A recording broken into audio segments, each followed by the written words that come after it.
There's a moment in life, one that many of us miss, when everything we've been taught about progress, purpose, and personal development begins to crack. It usually happens silently, without warning, like a whisper behind our thoughts. Maybe you're in the middle of your 5th self-help book this month. Maybe you've just hit a career milestone, but you feel strangely empty. Maybe you're lying awake at 3 a.m., wondering why, despite all the effort, the peace you're chasing always seems to be 10 steps ahead. That's the moment Alan Watts wants to talk to you.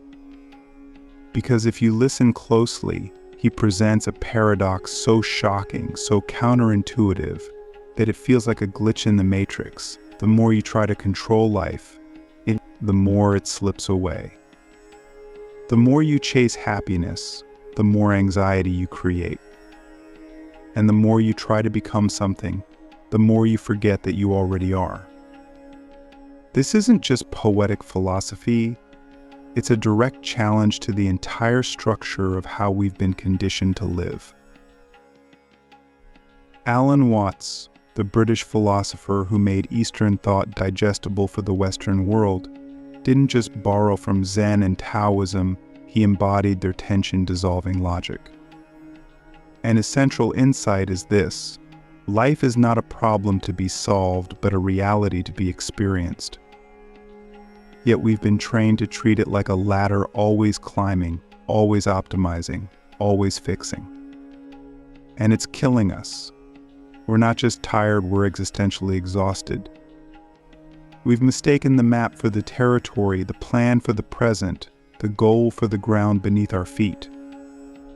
Watts asks us, what if all your striving, all your personal development, all your goal setting is actually the problem?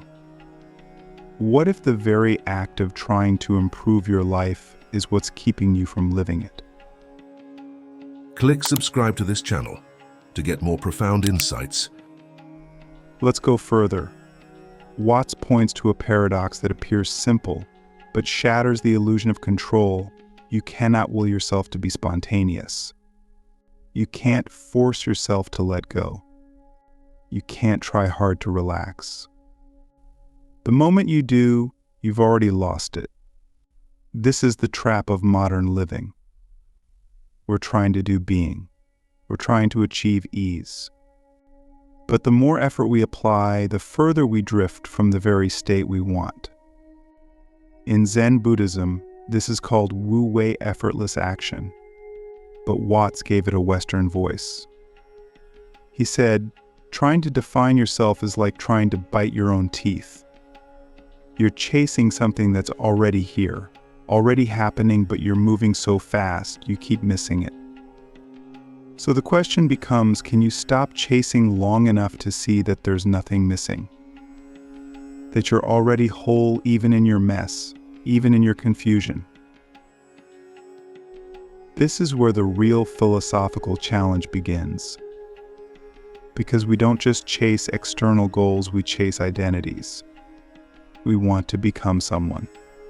And that's where the trap tightens. Watts insists, the ego, this sense of being a separate, isolated I, is a social hallucination. It's not who you are. It's a role you're playing, a story you're telling yourself. But the more you believe it, the more alienated you feel. You begin to see the world as out there, something to conquer, something to master. You stop feeling connected to it. You treat life like a movie you're watching from the outside, instead of a dance you're already part of.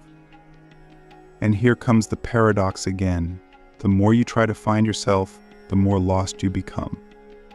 Because you were never lost to begin with. You're just looking at your reflection, mistaking it for something you need to chase. So Watts flips the script entirely. He says the goal is not to find meaning in life. That's a trap.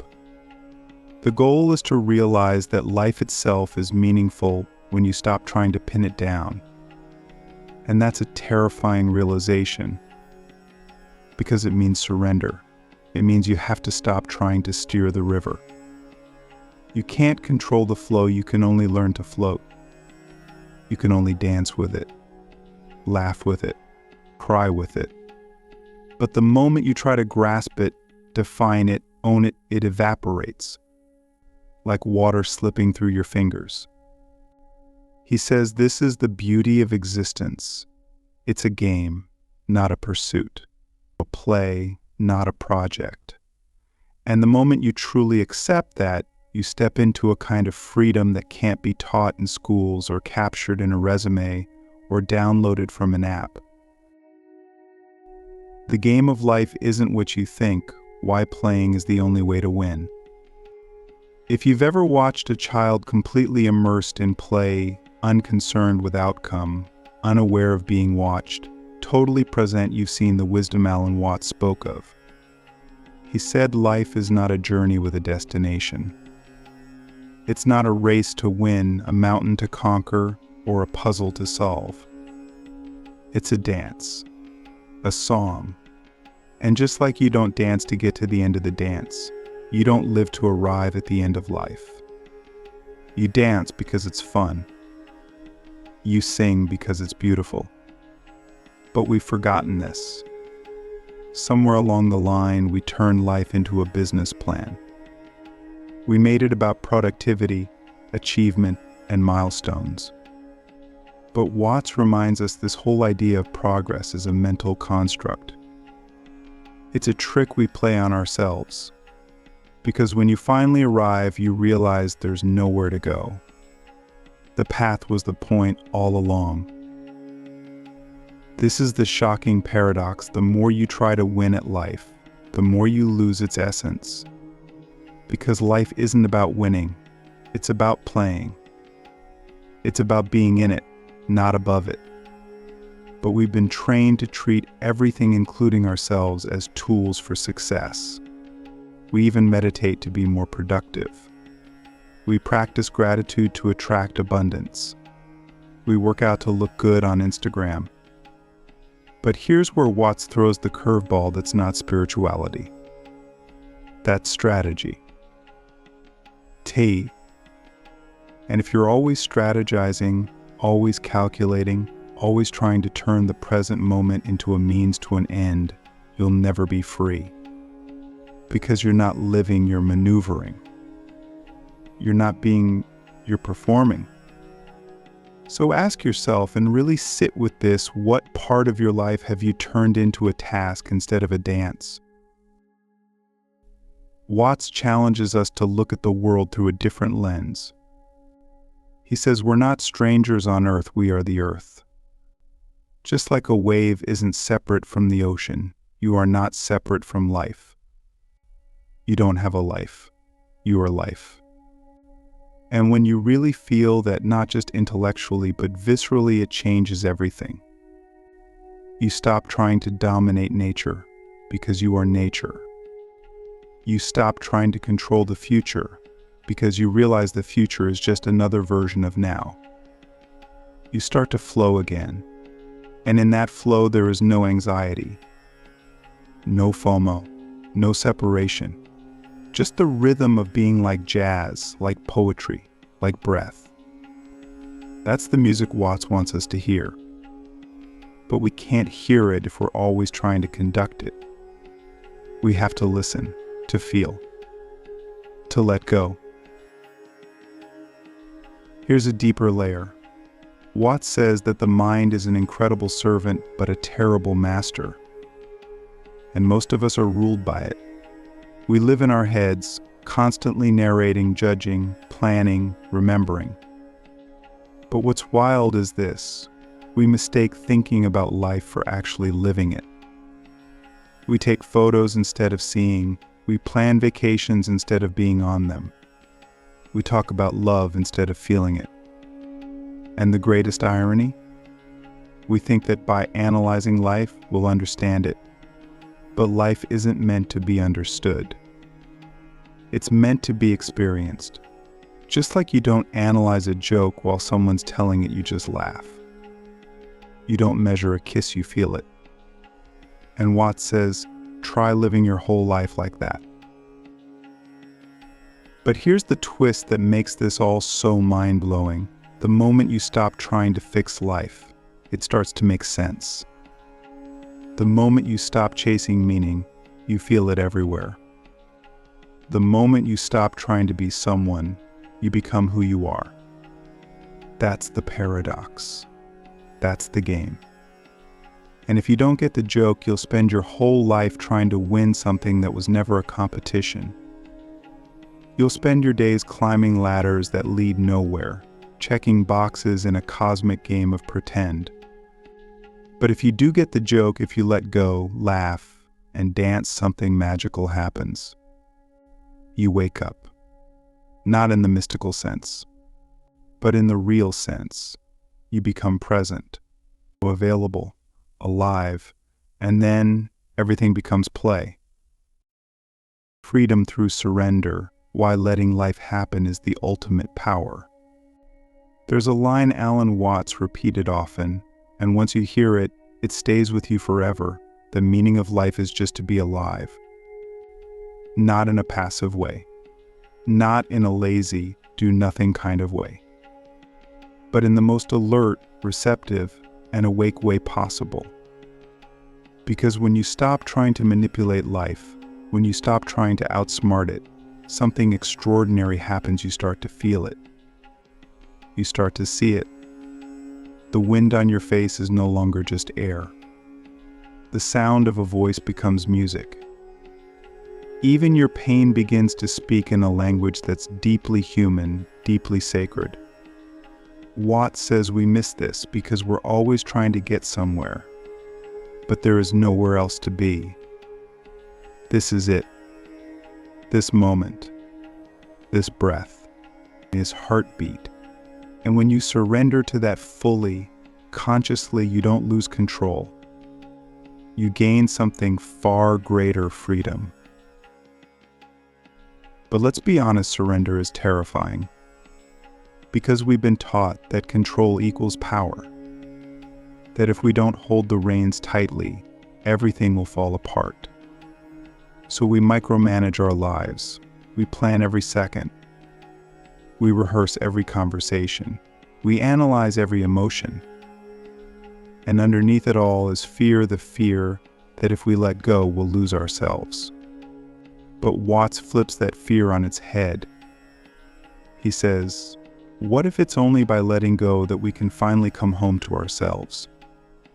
What if our endless need to manage life is the very thing separating us from it? What if surrender isn't weakness, but the highest form of wisdom?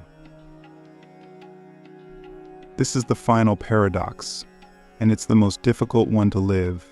You are most powerful when you stop trying to be powerful. You are most yourself when you stop trying to be yourself. And you are most alive when you stop resisting life and allow it to move through you. This doesn't mean you become passive. It means you shift from being a controller to a collaborator. You stop fighting the current and you start swimming with it. You stop bracing and you start feeling. And in that space, your actions become more effective, not because you're forcing them, but because they arise from clarity, not anxiety, from presence, not panic. Watts uses the metaphor of music and dance over and over again because they reveal something essential. You don't play a piece of music to get to the final note. You play it for the joy of playing. You don't dance to arrive at a particular spot on the floor. You dance because dancing is the point. And life, if you really see it, is no different. But here's the problem. If you're always asking what's next, you'll never hear the music. If you only care about the final step, you'll miss every beautiful move in between. And isn't that what we're doing with our lives? Always rushing, always reaching, always expecting that the next thing will finally make us whole, when really wholeness was never missing. We were just moving too fast to feel it. So we end where we began, with a paradox so shocking it feels like a riddle. The more you chase life, the more it slips away. The moment you stop chasing, it comes rushing in. This isn't about giving up. It's about waking up. Waking up to the fact that you're not separate from life. You are life. You're not a character walking through the world. You're the world experiencing itself from one unique point of view. And when you realize that deeply and truly, something inside you shifts. You stop trying to escape the moment. You stop trying to improve the experience. You just live it. And in doing so, you discover a kind of peace that no success can buy, no philosophy can explain, and no achievement can replace. So here's the final question. The one that Alan Watts might whisper to you if he were here right now. What are you still trying to fix that was never broken? And what might happen if, just for today, you stopped trying to win at life and started dancing with it instead? There's a temptation right now to move on, to click, to scroll, to seek the next insight, the next answer, the next aha moment. But Alan Watts would smile at that impulse, not to shame it, but to reveal it. Because that impulse itself is the very pattern we've spent this entire journey exposing. The endless reaching. The seeking that never finds. The thirst that grows stronger with every sip. And he would gently invite you to sit in this moment, not as a task, not as a technique, but as a sacred pause. To realize you're not watching this video to get somewhere. You're watching it because something in you already knows. Something ancient. Something still. Something that never needed fixing in the first place. Watts didn't speak to tell you what to do. He spoke to help you see. Not see the future. Not see your potential. But to see what's already here. Right now. Your breath. Your being. Is your enoughness. And this seeing isn't flashy. It's not dramatic. It won't trend, but it will transform. Because the truth is, the greatest truths are not taught, they're remembered. They were with you when you were a child, dancing without reason, laughing without purpose, loving without strategy. That was it. That's still it.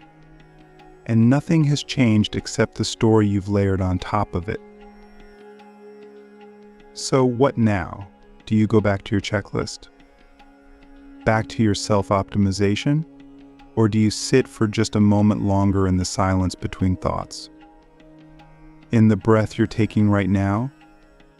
Can you feel the paradox not as a concept, but as a lived experience? That by doing nothing, you are closer to life than you've ever been. That by letting go, you gain access to what you've been chasing this whole time. That the treasure doesn't lie at the end of the map, it is the map. If this video did anything, let it be this. Let it interrupt the trance of becoming, the trance of proving. The trance of waiting for life to begin. Because as Alan Watts said, this is the real secret of life, to be completely engaged with what you are doing in the here and now. And instead of calling it work, realize it is play. So play. Not tomorrow. Not when you've got it all figured out. Now, with your imperfect thoughts, your messy heart, your unfinished story. Because the game was never about winning. It was about being here and realizing, in the most ordinary and extraordinary way, that this is enough. And maybe the most profound thing you can do next is nothing at all. Maybe you just sit. Maybe you just feel. Maybe finally you just are.